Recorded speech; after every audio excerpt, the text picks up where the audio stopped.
Welcome to How Brands Are Built, where branding professionals get into the details of what they do and how they do it. I'm your host, Rob Meyerson. Thanks for listening. Today's episode is brought to you by Tracksuit. Want always-on brand metrics to deliver value to stakeholders? Tracksuit is a beautiful, affordable, and always-on brand tracking tool that helps consumer marketers and agencies answer the question, is what we're doing working? Check them out at gotracksuit.com. Again, that's gotracksuit.com. A few weeks ago on social media, LinkedIn, Instagram, I asked if anybody had any questions. I was thinking about doing a Q&A episode of the podcast, and this is that episode. So got a lot of great questions from a lot of people. I will go through those questions now. I've organized them into topic areas. So as you might expect, got some about naming, got a few just about general branding questions, some about writing a book or publishing a book. So I'll answer those. And then one at the end that's kind of just a joke about font design. I'll do my best on that one as well. But here we go. We're going to dive into the questions now. Thanks to those of you who submitted them.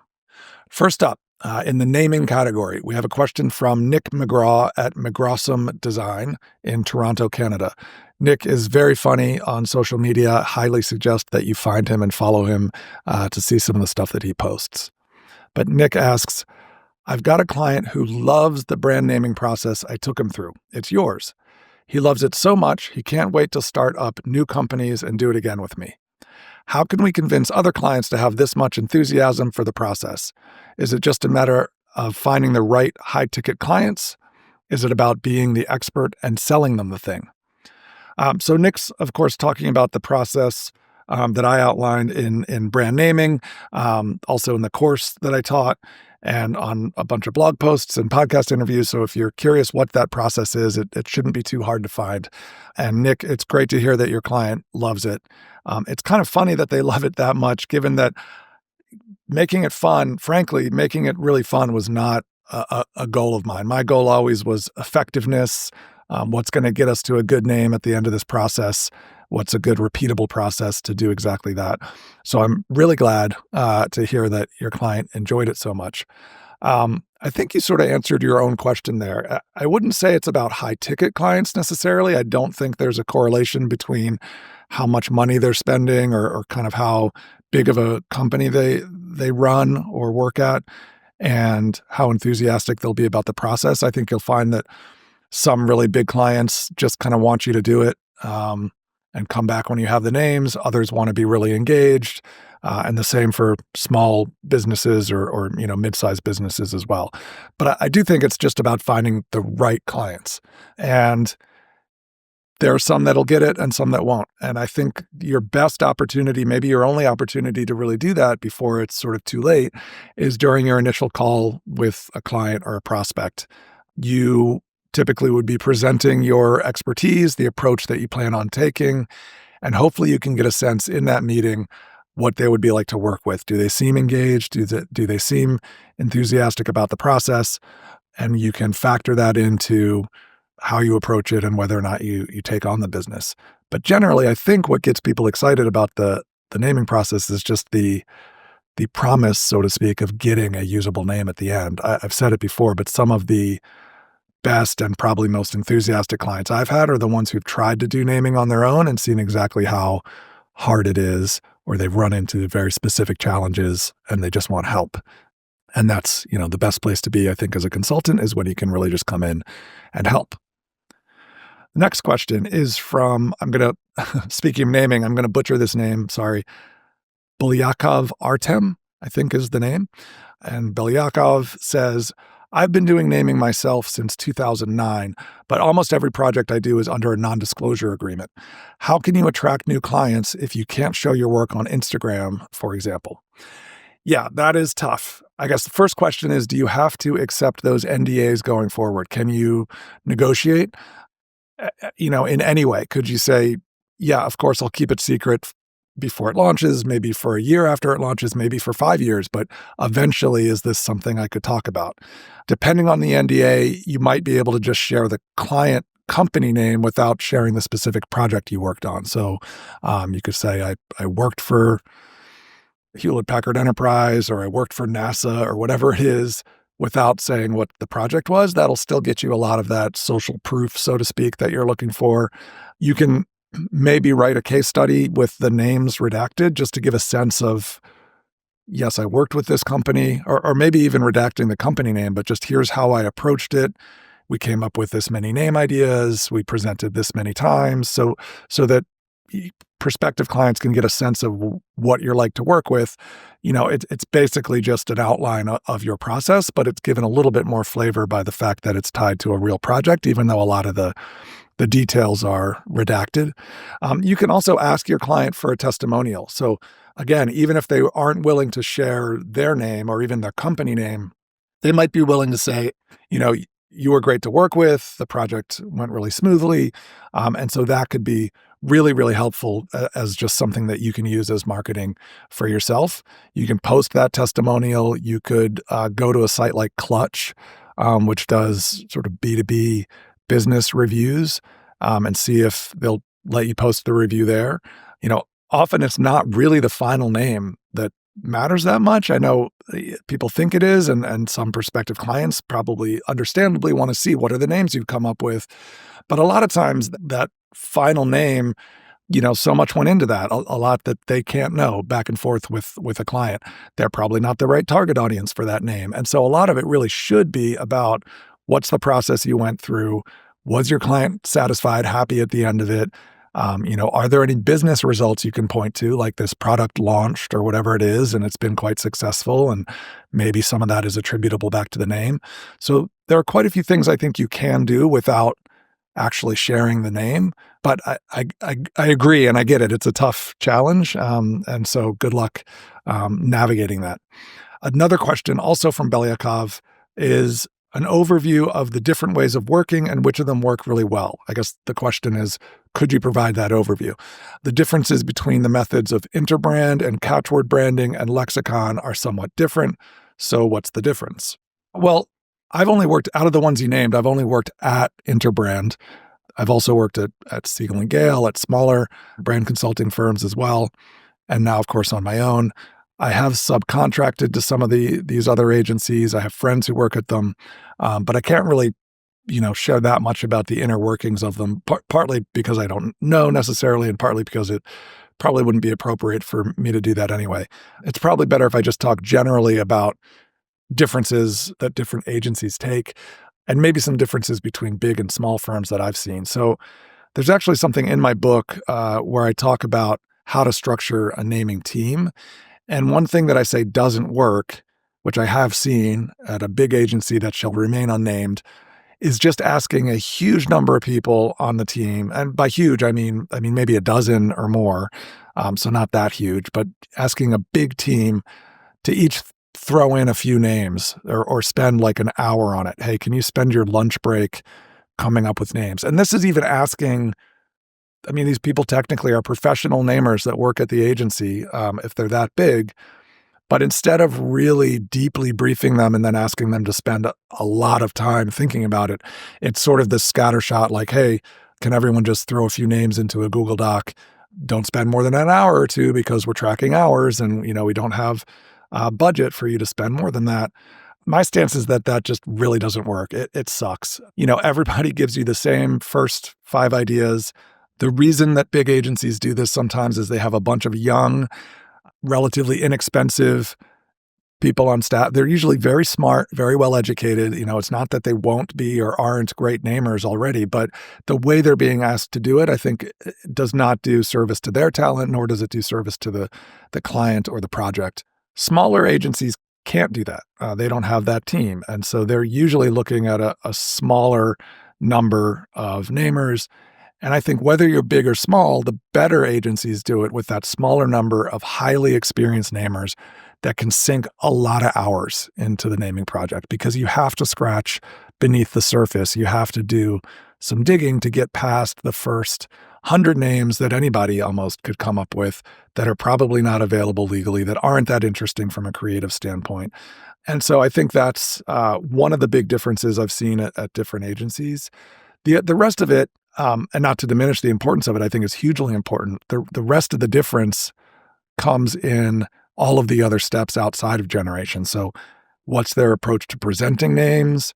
How do they manage clients? How much do they sort of hold hands versus taking more of a vendor approach where they, we'll come back to you when we have it? What is the briefing process like? How deeply do they get into the strategy versus expecting the strategy to come to them as agencies? So I don't know that it's a big agency, small agency. Again, I'm not pinpointing or picking on any of the agencies that you name checked there.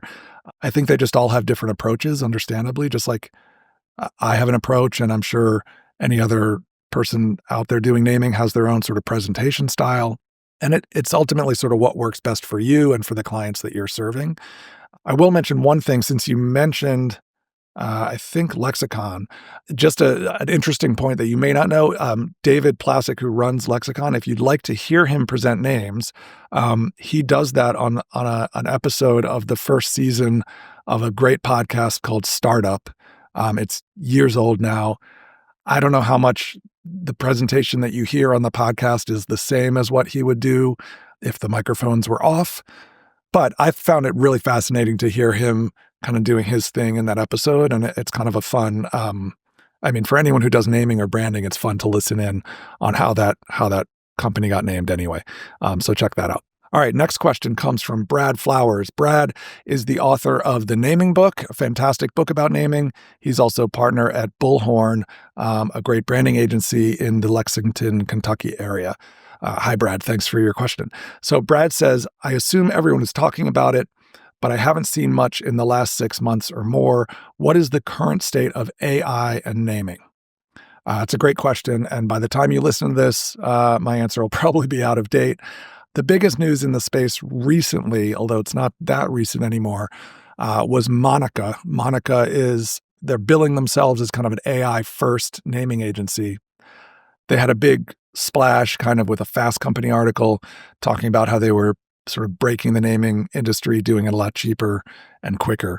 I wrote an article about them, and I interviewed one of the founders, Jack Wimmer, on the blog. So do check those articles out. I'm not really sure. I don't have I'm not talking to Jack on a regular basis. I don't know how they're doing. I think they're still up and running, so I assume it's going well or going fine.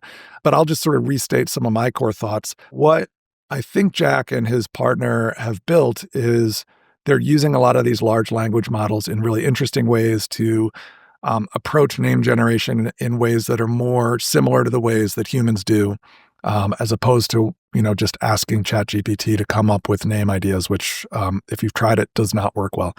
So that's really interesting. And I think there's, a lot of potential in that.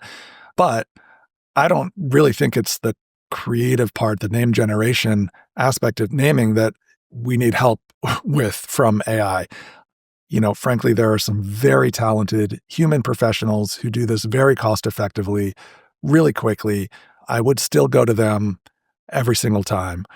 Sure, would I, use a great AI tool like this if it existed to supplement? Why not?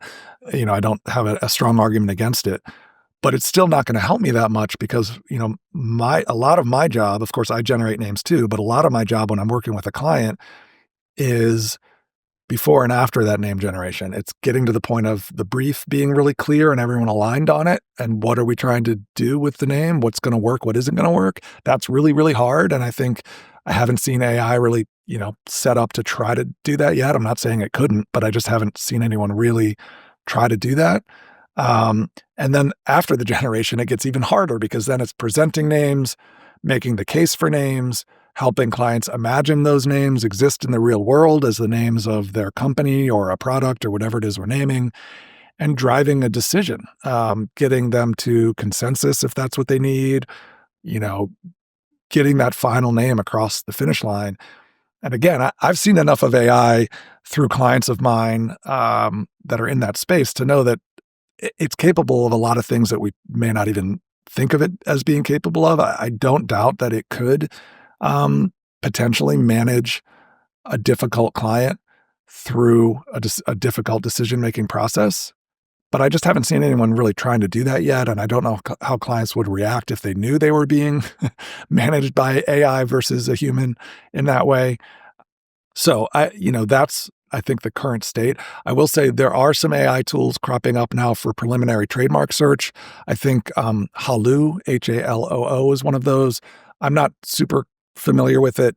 I'll just say, from what I've seen, which maybe is not up to date, I haven't seen anything that has convinced me that I want to use that instead of using a human. I don't.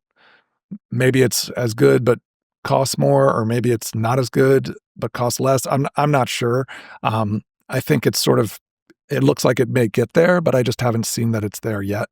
Um, I think AI could do a lot of naming pretty well, honestly, and maybe it'll get there soon, but I just haven't really seen it yet. And so, as with everything else with AI, it's just something for us all to keep our eyes on.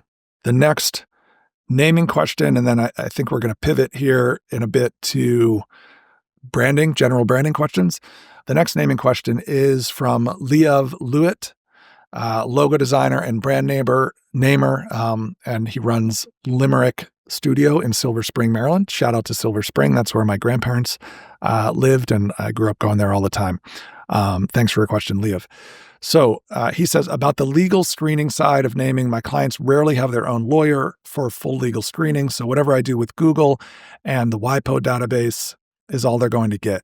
I remember listening to an episode of How Brands Are Built, thanks for listening, where the guest was talking about legal screening results being phrased as something along the lines of either no go, maybe, or go.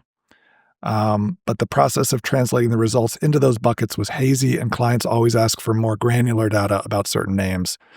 Okay, so Liev is referring to a season 1 episode of this podcast with Stephen Price of Tessera Trademark Screening.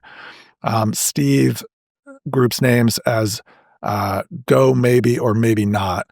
And yes, he has a detailed process for that is part art and part science.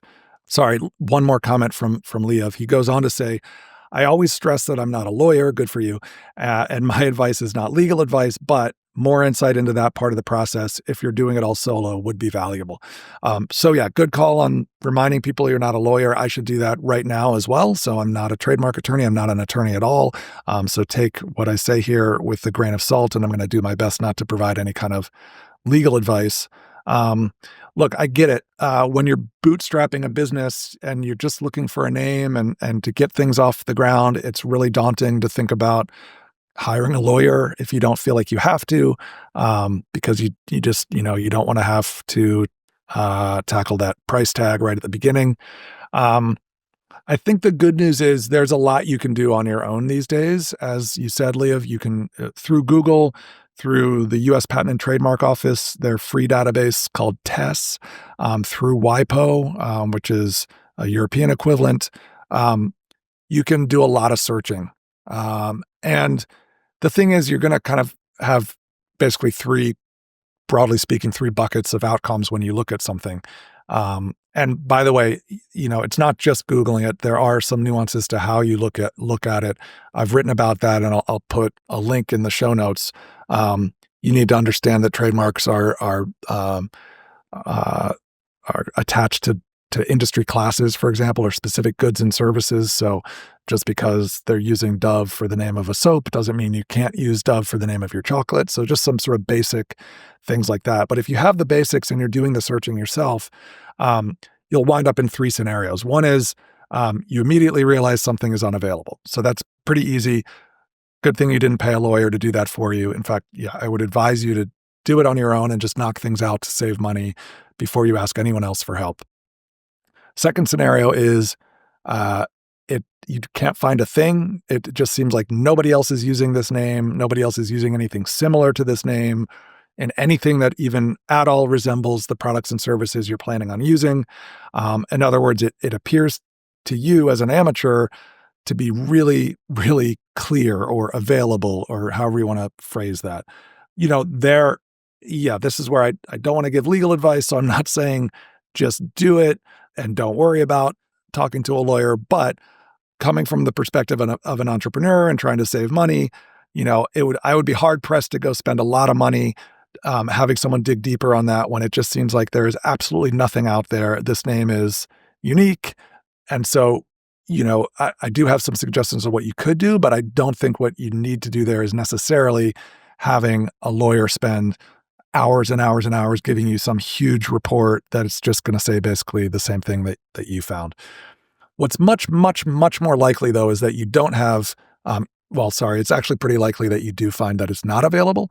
What's much more likely than you finding it to be completely free and clear, so to speak, is that it's gray. And that's why you need a lawyer generally.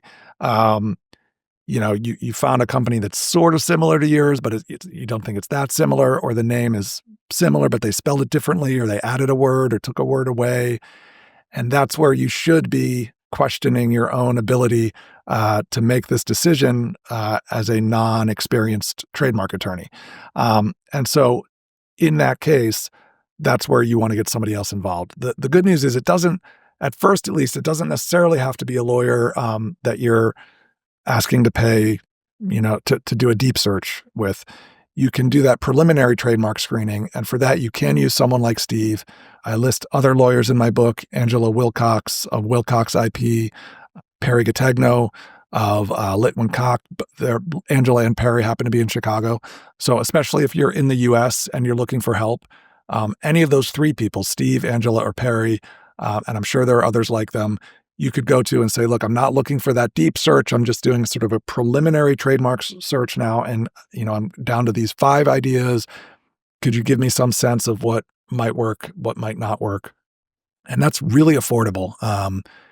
We're probably talking about under $1,000 to look at a handful of names, depending on a bunch of different variables. So that might give you the peace of mind that you need. And then, the thing is, even when you get the name, to really kind of protect it, you're probably going to want to file a trademark application. You might want a lawyer for that anyway. You could potentially do it through something like LegalZoom, but at some point, you're probably going to want to engage a lawyer. The thing to remember here, I think, is that the real expense is not this searching upfront. It's not the setup costs. And I'm preaching to the choir here, probably, Leov, but the real expense is setting it up, thinking that you did the right thing, and then years later finding out that you shouldn't have used that name because somebody else is using it or had it registered as a trademark, and they complain, and all of a sudden you have to rebrand without having planned to do that.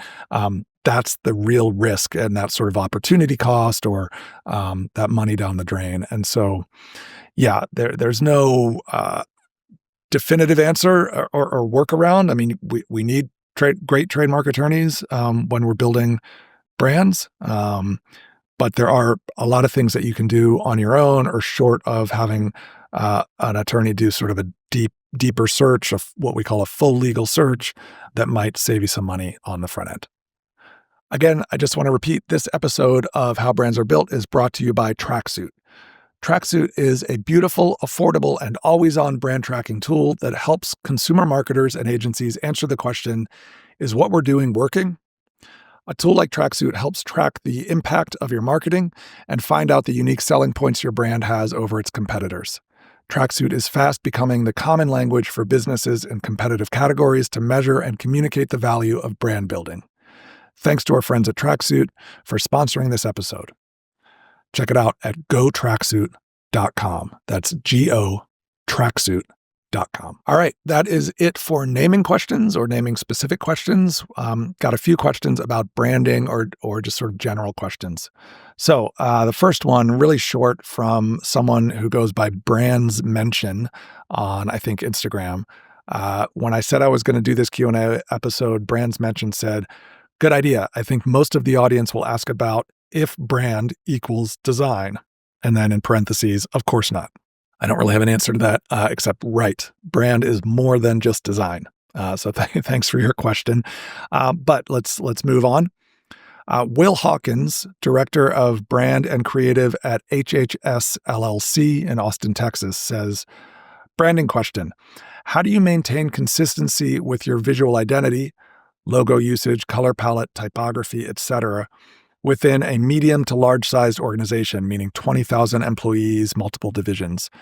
where people may not adhere to design templates or modify them without approval, and a centralized asset management system is not supported? Yeah, great question, tough question. Those of us who have worked in-house have been there. I'm sure a lot of brand marketers are smiling and nodding with your question. I guess the first question is, why aren't they using the templates? Why isn't like a digital asset management system supported by the company? Because those are, as I think you're sort of implying here, those are two of the solutions to the problem that you're having. But you're saying that they're not working for some reason. So I might, the answer might be figuring out how to get those to work. That could be more training for employees. It could be better training, training that they actually want to do, that's somehow more engaging or that they're incentivized to do somehow. It could be about better templates or easier access to templates. You could talk to employees about why they're not using them. You could do an internal sort of research project, like why are these not being used? What would make you use them more? Maybe there's a functionality issue. Maybe people can't find them when they need them, or they're huge files that they don't like keeping on their desktop. It could be any number of things. Same with digital asset management. It could be having a better one than you have. There are so many tools cropping up now for these sort of off-the-shelf dams, as they're called. I think they're getting pretty good. And also, it could be just about training on how to use it. Not just how to use it, but why it's so important to use it. So also, of course, training on why brand consistency is important. Why brand is important. What are we building here by using these templates consistently? I know maybe it seems silly. You have a job to do. You need to communicate with your coworkers and with clients and everybody else. And it's maybe feels like a distraction to have to download and use this template, but here's why it's important. I will say there are some agencies who sort of focus on this, who are really, really good. And I mentioned them not to plug them, not only because I think, you might go hire them potentially, but, they may just also have a lot more to say on this topic. So I would look at their blogs, see if they have downloadable materials that might help here. So one of them is called 1010, written out TENTEN. Another is Monogle, MONIGLE. A third is Brand Active. They're a little bit different, but overlapping, I think, in what they do. The first two, 1010 and Monogle especially, really helped with these sections in the book, Designing Brand Identity, the 6th edition that I worked on. Monogle had helped on previous editions as well.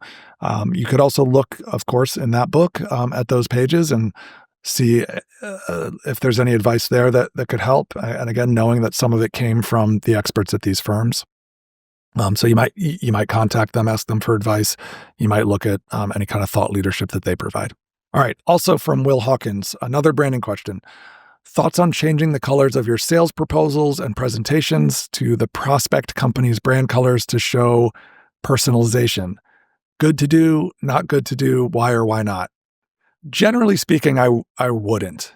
So, and it's funny, this brings back memories to me of like being at Interbrand and sending out physical proposals and locking up the Interbrand logo next to the client's logo, maybe with a little key line in between, just like you said, just to show them, hey, we know who we're sending this to. I mean, I don't really know what it shows. We downloaded your logo file. But here's why. I think there's a strategic reason to not do it, which is just that your job here sort of is to build your own brand, whether you're an agency or a freelancer, or whether you're, talking about a different nature of business. You're trying to build your own brand and show off your own brand assets. If you are an agency, show off your own branding expertise by showing your own brand identity. There's also a tactical reason here, or a logistical reason, which is just that it's kind of a pain to do, and you don't want to do it wrong, right? So are you sure that you are really using their brand in a way that they would approve of? Have you read their brand guidelines? Do they allow you to lock up their logo or to use their color palette in that way?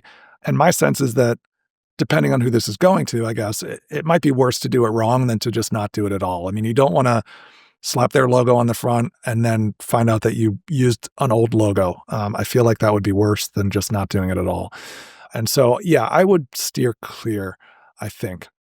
I even had a client complain this is related maybe, complained that the files that we were sending over from Heirloom had their name in the file. So of course, I work with lots of different clients, so I'll save it with the client name usually and a description of what it is and the date. But I was sending all these files over to a client and they said, "Why do you put our name at the beginning of everything you send us as a deliverable or whatever else it is? Like, we know it's for us, of course, and once it's on our server, like, why would it have our name on it?" That was a good point. So, started putting Heirloom's name on it actually to remind them, like, this is where this came from. And so, yeah, I think the same thinking generally kind of applies here. I think it's fine to do a little bit of this, maybe to, put their name on the cover. Maybe if you're really sure it's the right logo, maybe feature it somewhere. But I wouldn't try to brand everything to look like their stuff as opposed to looking like your stuff. At least not until you've had a conversation with them. If you're deep into a project and the client wants you to send stuff on their templates so that they don't have to rebrand it to their look and feel when they share it internally or something, then of course that's an option. Thanks for the questions, Will. The next one is from Nick Kimbrough, a brand strategy question. Assuming you're not implementing the strategy or platform, what instructions, guidance, resources do you provide clients to help them effectively implement themselves? So I always consider the implications of the strategy that I'm recommending, and I think you should too. Beyond just here are the words, some at least bullet points on here's what I think this means for your business, for, whether that's a marketing consideration or something that sort of goes deeper or beyond marketing. Maybe it's about uh, retail, the way the retail is set up, or maybe it's about pricing. Maybe it's about launching a new product that sort of substantiates this strategy, or that, is just kind of a proof point for this strategy. So I always recommend you do that, not only for the reason that you've given, ensuring that they know how to roll it out, but it also can really just help sell in a strategy, or help them decide between multiple strategic directions and see that there really is a difference, that these are not just words on PowerPoint slides or whatever, however you're sharing it, that these actually have tangible implications for your business. So yeah, I would do that. It shows that it's not just words on a page. That said, once you've sold in your strategy, depending on what your skill set is, depending on what the scope of your project is, you're right. There's sort of only so much you can do.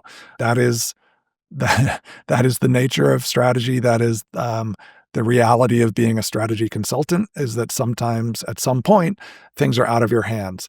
I think you can always offer to do more. You can offer to check in with your client, or you can just do it. You can wait a few months after the engagement ends and just say, "Hey, how are things going with that strategy? What have you done to implement it?" Hopefully without sounding like you're nagging them, but being, more helpful. Maybe the good side, maybe it actually creates more work for you and they say, "Oh, we're really having trouble implementing it. Can you come in and give us some advice on that?"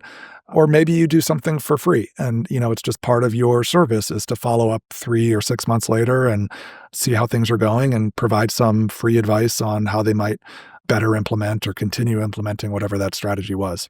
The other thing I'll say, aside from just staying in touch with clients, which is always a best practice anyway, is try to build out your own professional network with a stable of great partners who can also help them implement in ways that maybe you can't. So if you think that the strategy should result in an ad campaign, but you don't do that, it's great if you know somebody that might be able to help them do that. That's another way to ensure that strategies get implemented, that they're happy with it, that because it's someone great that you're recommending, maybe you even get to continue to play a role or at least have some line of sight into what's happening because it's a partner that you brought on. So that's great for your clients, great for you. If you can just know people that can do some of those implementation things that you can't do, that's another way to sort of help ensure that things keep moving in the right direction. All right, another question from Nick Kimbrough. And I forgot to say earlier, Nick is a brand strategist and a copywriter in Georgia. That's Georgia, the state here in the US. So Nick, thanks for your questions. Nick says, another brand strategy question. How do you manage feedback, quotes around feedback, on a strategy that prevent clients' tendency to wordsmith from from undermining the strategy's integrity? Yeah, great question. This is hard. We've all been there. Sometimes it's like the strategy project that'll never die because there are too many cooks in the kitchen and everybody has an opinion on that comma or semicolon or whether it's of or that or and or whatever the word is. Um, so I guess the first thing is try not to have too many cooks in the kitchen. I think the more experienced you get as a consultant and the more experienced people that I work with have gotten pretty savvy about asking early on in the process how asking their clients, how will you make decisions? Who will be involved? If it feels like it's not, like it's going to be messy, then trying to nip that in the bud and say, okay, well, let's figure out who is this smaller group of people that's really going to have decision-making power. When do we engage with these other people that are just influencers? When do we decide, okay, we've heard enough from them and now we're going to just make the decision and sort of assertively roll it out. So that's part of it. But mostly I think it's about knowing when wordsmithing actually matters. So I think, Nick, you probably know this, but it sounds like maybe some of your clients have trouble with it. The words are important, of course. And, as strategists, we want to get the words right because the right word will inspire the right action coming out of the strategy. But ultimately, that strategy, by definition, is an internal document. It's to make sure that we're all on the same page with the intent for where the brand is headed. So, these debates that I've also gotten into about should we be saying contemporary or modern? Should we be saying premium or high end or luxury or premium? It kind of doesn't matter. Like we all know we're circling. I say this a lot. I think we're circling around the same ideas at this point. The ideas, we've agreed on the ideas. We're just looking for exactly the right words. And at that strategy phase, again, like there it's a balance. Of course, I want to get the word right, but I also just want to make sure that we're all on the same page about the idea. And so what that means is I think it's actually okay to be a little more flexible, to tell your clients, if you can, in a nice way, to be a little more flexible on this, but also for you, don't fall on your sword over premium versus luxury. Maybe let them change it to what they think is better because you know that what really matters is when it gets executed. And when it gets executed, that's where wordsmithing might matter. When it's going on an ad that consumers are going to see, for example, maybe then we're focus grouping and we find out that, these consumers for this product hate the word luxury because it sounds pretentious to them. And so it's a no-brainer. We all say, let's use premium instead because the reactions were much more positive to that. Or vice versa. I think it really depends on the customers, the product, everything. And so that's when you want to get into the wordsmithing. At the strategy phase, I think part of it is about like striking this balance between, yes, the words matter, but also let's stay a little flexible and just keep the momentum of the project and get to the work of turning the strategy into reality. And so hopefully that helps, Nick, with getting some of your clients past that wordsmithing. All right. We have another question from Belyakov Artem. Thank you for all the questions. Okay, this question, it just said, another topic is client testimonials. So not really a question. I think what the question is how to get them, maybe, because yes, of course, they're great to get, as I mentioned earlier. I think I talked when I was answering your question about, if you can't share the name that you created, how do you sort of get credit or build a business around as a namer? Yeah, client testimonials are another one. How to get them is just ask. I have a stock email that I saved that I use sometimes that has some of the language that I like to ask for, say, a review on a site like Clutch that I mentioned before. Don't just copy and paste that, but it's nice to, put some real thought into the best way to phrase this that is respectful and polite, but assertive about exactly what you want and why. And then, have that ready so that you can just edit it and don't have to recreate the wheel every time. A few things to think about. Make it clear to your client how helpful it would be. So I always say, I'm a small business. We sort of trade on our reputation, and prospective clients seeing that people like you have had a good experience with us goes a huge way towards helping us build our business. So, this is really helpful. So make sure you clearly state that, and then make it as painless for them as you can. If you can just call them, say it's a 10-minute call, and ask if you can record it and just talk about their experience working with you and the business, and then say, okay, can I put together some quotes from this recorded call and then share those with you and just get a thumbs up or an edit. Maybe that's easier than asking them to sit down and write something from scratch, which might just, there's sort of that tyranny of the blank page. Like, I'm not quite sure what to say. Yeah, I loved working with you, but I don't know what to write. Think very carefully about the timing of when you ask. I guess this goes without saying, but, don't ask too early where they feel like they don't really know what it was like to work with you yet. Kind of, yes, I know I'm using a lot of American cliches here. Sorry for that, but strike while the iron is hot. So after a successful project, immediately afterward, when they seem like they're really happy with the work, is a great time to ask, or at least mention that you're going to ask for that. And then lastly, just be patient. Don't hound them. Honestly, I think, if they don't respond, maybe you follow up once, maybe twice, and then you kind of have to give up because it just seems like you never know. Maybe they don't want to do it. Maybe they weren't as happy as you thought they were, or maybe they do want to do it, but they're just way too busy.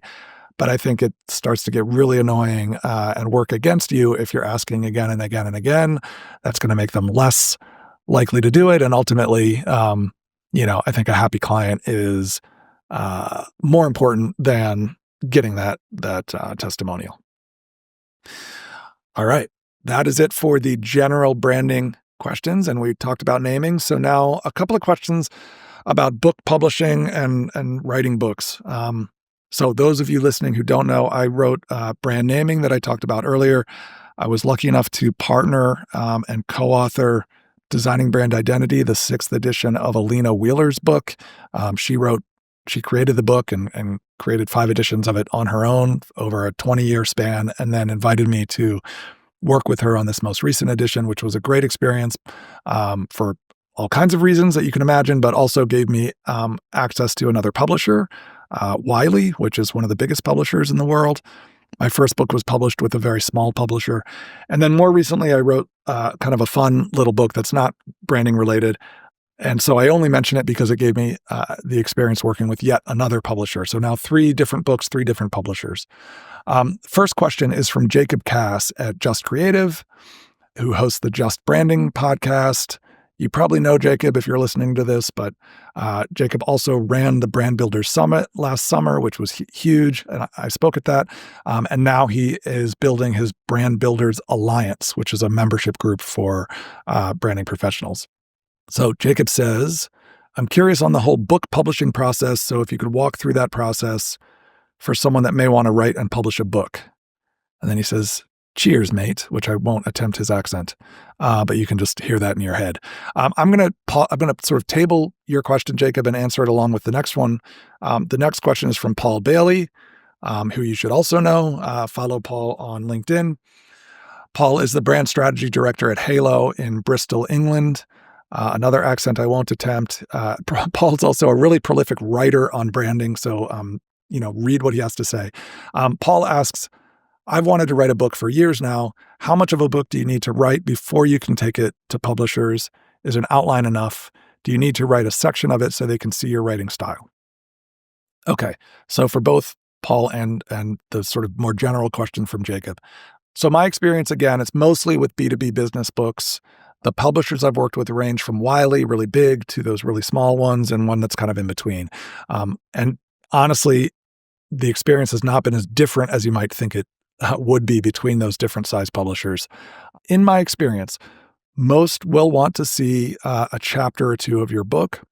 It doesn't have to be the first 2 chapters necessarily. It could be the ones that you're just most comfortable writing, or that you think are sort of like the crux of the book would be great. They might also either instead of that or separately want to see an outline of the whole book. So here are the 14 chapters I'm planning on writing, and then I've written these 2, here they are. It varies a little bit. Some will say they want 1, some will say they want 2. And they don't have to be final, of course. It's to get a sense of what's your plan for this whole book, yes, you can actually write. What is your writing style? That you've thought this through. I think a lot of what publishers are looking for is like, is this person really going to do this, or are they just sort of dabbling and exploring, and they're going to, get a book deal and then not even write anything? Because I'm assuming that happens sometimes, that people fail to meet their deadlines. Um, a lot of publishers have a book proposal format that they ask authors to fill out. You can often find that on their websites if you dig around. And so that's partly where I'm getting my information, because I looked at, probably a dozen or more publishers, so beyond the ones that I worked with, and they pretty much all asked for something like that. But it asked for other stuff too that that honestly may be more important. I'm not sure. It will ask for your social media following usually. How many Twitter followers do you have? LinkedIn. It'll ask you, what are the other books on this topic? So doing a little bit of your own competitive research like you would for a brand that you're trying to build. And Paul, Jacob, anyone listening, I'm happy to send, some of the proposals I filled out when I was writing my first book, if you're just curious to see what that can look like. To answer Jacob's question, so it's kind of taking a step back from Paul's about, yes, you should probably write a chapter at least. Big picture on publishers, the first thing to think about is whether you want to self-publish or use a publisher or do some kind of there are these hybrid publishers now that sort of sit in between. I will say, and not to disparage any of the publishers I've mentioned, my experience with publishers has not been entirely positive. And that is to say this, the people I've worked with have been great. But the publishing industry, I think, has changed significantly in the past decade, and certainly in the last 30 years. It's not what I think a lot of people imagine it to be anymore. And so, yeah, there's a strong argument to be made, and it has been made very well about self-publishing. That said, I haven't done it. I'm sure there are huge downsides to it as well. It's probably kind of a pain in the butt going through some of the logistics of self-publishing. You would have to pay for your own proofreader, things like that the publisher might cover for you. So it's just something to be aware of and to explore. Another thing to be aware of that I was not at first is to look into the possibility of a literary agent, which is a sort of a go-between between you as the author and your publisher. If you can find a literary agent that's interested in you and your book, that could take a huge amount of work off your shoulders in terms of finding a good publisher. And then they know this industry so much better than you will, and they can negotiate on your behalf. Maybe they do get you in advance. Maybe they, get some commitments out of the publisher in terms of how they're going to promote it, or, what they're going to do for you. And so, if you can find one, and get them on board, that is also a great option, I think, again, based on my limited experience. And then, Jake, I don't know, Jacob, if I'm still answering your question, but just to kind of finish the thought, once you have a publisher, you'll sign an agreement with them, you start writing. In order to get a book done, it's a huge undertaking, as I'm sure you can imagine, and so you want to give yourself a schedule. I think for my first book, I was like writing every Wednesday night and had a word count I was trying to hit and things like that. Submit your book by the deadline. And then you, at that point, are nowhere near done. That's when the real work of many, many rounds of editing starts. In the case of a book like Designing Brand Identity, with all those images, getting permissions from people to use those images, getting written permissions so that you're sort of safe from a copyright standpoint, getting input from other people takes a long time, and it's a lot of work, and a lot of it is like a project management exercise as opposed to writing necessarily. It just depends what kind of book you're doing. It feels like it takes forever for the book to actually come out. Even once you feel like you're done, you'll have your friends and your family will be saying like, didn't you write that book? Like, why is it not coming out for 6 months or more? Like, what's even happening? And to be honest, again, With publishers, sometimes I don't know. I'm like, I don't know what is happening. Other times it makes perfect sense. There's a lot of things that have to happen before the book is real and is for sale online. And you want a little bit of ramp up time also to hopefully try to build some buzz, get some pre-orders so that it launches a little more effectively than if it just kind of surprised everybody. So it's a painful process, as you can probably hear from my answer. But I do recommend it. If you have something that you really want to say or write, I wouldn't do it if you don't. But if there's really something that you think you want to write or that is missing out there, that would be a great book to have, in your industry or something like that, it is pretty rewarding. Maybe not financially, but for those of us who we talked a lot about how strategy can end up just being words sometimes. For those of us who don't create physical objects in our jobs, it can just feel really nice to have something that you created out in the world that is physical. And so, yeah, I recommend doing it if you think that would be rewarding. So that's my last question and answer on publishing. We had one more kind of joke question that I promised at the beginning about fonts. So this is from my friend Liev again, who's asked a couple of other questions. And he says, how do you mass produce a cheese font? Injection mold? So this requires a little bit of explanation. I posted this kind of silly image on Threads a few months back of letters that looked like they had been cut out of Swiss cheese. And it sort of went viral. I don't know what viral means on Threads, but it got like 35,000 likes. I did not cut them out of cheese. A lot of people were very disappointed and angry about that. I designed them in 2D, and yeah, a lot of people liked it. And so what I did, just because it got a lot of attention and I thought it would be fun and interesting, is I actually went and turned that into a font. And you can buy it for a few bucks. I'll put the link in the show notes for that as well. How I made that font, Liev, you probably know better than I do. This is not my area of expertise. I ended up downloading a piece of software called Glyph. I think it's Glyphs Mini.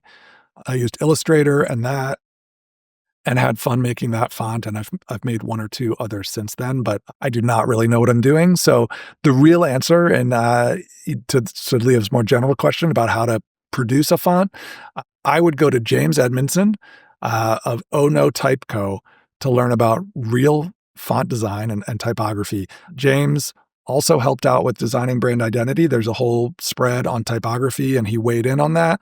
He runs his own font foundry and design agency, design studio, and he also teaches some things for free. And I think there's a paid course you can take as well about font design, but also just the logistical side, the technical side of creating a font. He uses a different piece of software. I think it's RoboFont, but you can learn a ton from him.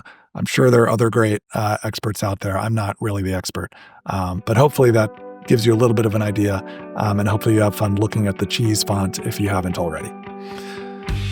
So thank you so much for listening to this Q&A episode of How Brands Are Built. If you like the episode, please give a rating and a review and subscribe wherever you get your podcasts. If you have questions for a future episode, if I decide to do a Q&A again, please get in touch via social media or the contact page on howbrandsarebuilt.com. How Brands Are Built is a production of Heirloom Agency, LLC. Our theme music is by Isha Erskine Project. I'm Rob Meyerson, and I'll talk to you next time.